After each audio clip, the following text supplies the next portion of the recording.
Welcome. Today we're going to dive deep into something truly profound. 5 verses from the Bhagavad Gita that completely reframe how we think about work, duty, and finding inner peace. This isn't just ancient philosophy, it's a practical guide for modern life. So let me ask you this. Do you ever feel stressed out, constantly worrying about the outcome of your efforts? I think we all do, right? Well, what if the secret to real peace wasn't in achieving some future result, but was hidden in the work itself? That's the powerful idea we're exploring today. All right, let's get started. First up, Lord Krishna talks about the real purpose of all knowledge. It's not just about blindly following rituals or ticking boxes. It's about getting the bigger picture, understanding the why behind everything we do. We begin with chapter 2, verse 46. Yavarnartha udapane sarvataha samplutodakhe tavan sarveshu vedeshu brahmanasya vijanataha. 46. And here's what that means. It's this beautiful analogy. Think about it. A small well can quench your thirst, sure, but a massive reservoir of water, that can do everything the well can do and so much more. That's the difference between just following religious rules and actually understanding the ultimate purpose behind them. Let's break that down. The small, well, that's like getting caught up in the little details, these specific rituals, the step-by-step regulations. They have their place, but they're limited. The great reservoir, on the other hand, is about knowing the ultimate goal. It's about understanding the why. Once you grasp that, all the smaller purposes are automatically fulfilled. It's a total game changer. Okay, so if the goal is to tap into this great reservoir of understanding, how in the world do we do that in our everyday lives? This is where we get to the heart of the matter, the principle of karma yoga. And believe me, this is where it gets incredibly practical. Now, for verse 47. This might just be one of the most famous, most quoted verses in the entire Gita, and for very good reason.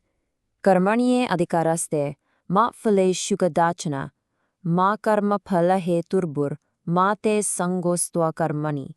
47. Listen to how clear this is. You have a right to your work, to your duty, but you are not entitled to the results. It's a revolutionary idea that tells us exactly where our focus should be, and more importantly, where it shouldn't be. So think about what this really means. Our job is the effort. Our domain is the action itself. The results, they're simply not in our hands. The real trap is our own ego, which wants to take all the credit for success and gets crushed by failure.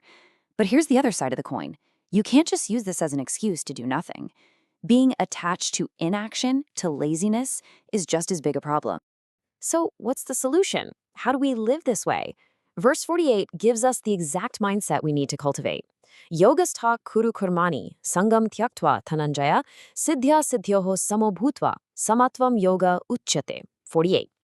And here it is. Perform your duty equipoised, abandoning all attachment to success or failure. And then this incredible line. Such equanimity is called yoga. This is so important. Yoga here isn't talking about stretching or physical postures. It's a state of mind. Let's be really clear on this. Yoga is equanimity. It's balance. It means when you're working, you're fully engaged, giving it your all, but you remain calm and steady whether you get praise or criticism. When you can treat success and failure with the exact same balanced mind, that is yoga. You're free from that emotional roller coaster of chasing results. All right, this is where it all comes together. When you combine that big picture understanding with this practice of detached action, your work, whatever it is you do, transforms from just a task into a true art form. Now, in verse 49, the language gets even stronger. Pay close attention to this one.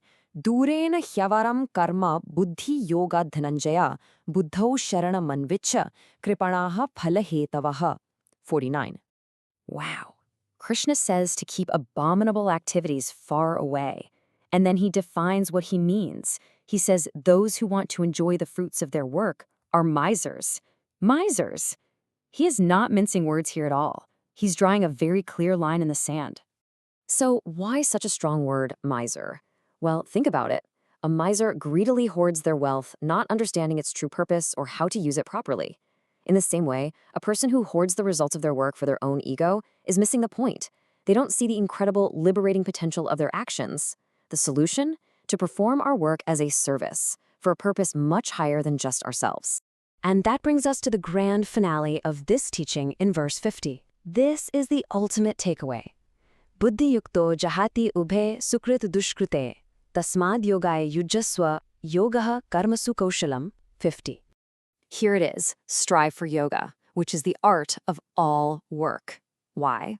Because a person who works in this way rids himself of both good and bad reactions. You literally transcend the whole cycle of reward and punishment. You're no longer bound by the results. This isn't just a philosophy, it is the ultimate life skill. This is the phrase to remember. Yoga, karmasu, kaushalam. Yoga is the art of all work, skill in action. It's the secret to transforming every single thing you do, every duty, every task, into an act of meditation, a path to real freedom. Just take a moment and think, what would your life be like if every action you took was a masterpiece? And that brings us to the end of our journey through these amazing verses today. Thank you so much for joining us for this explainer. I really hope it's given you some valuable insights into this profound art of action. Now, a little about us. Gyan Kosh is a multilingual channel, and we're passionate about sharing spiritual wisdom in English, Hindi, Marathi, Tamil, and Bengali, and we have more languages on the way soon. Our whole goal is to bring you the timeless treasures of Sanatan Dharma in a way that's simple, clear, and really meaningful. On our channel, you'll find daily videos covering everything from the Srimad Bhagavatam and Bhagavad Gita to the Mahabharata, Lalita Sahasranama, the teachings of Devathan Quarrel, and the incredible lives of saints. And it's all available in multiple languages. So if you found this valuable, please subscribe to Gyan Kosh. That way you won't miss out on our daily videos. And of course, don't forget to like, share, and help spread this divine knowledge with your family and friends. Let's work together to keep the beautiful light of Sanatan Dharma shining brightly for everyone.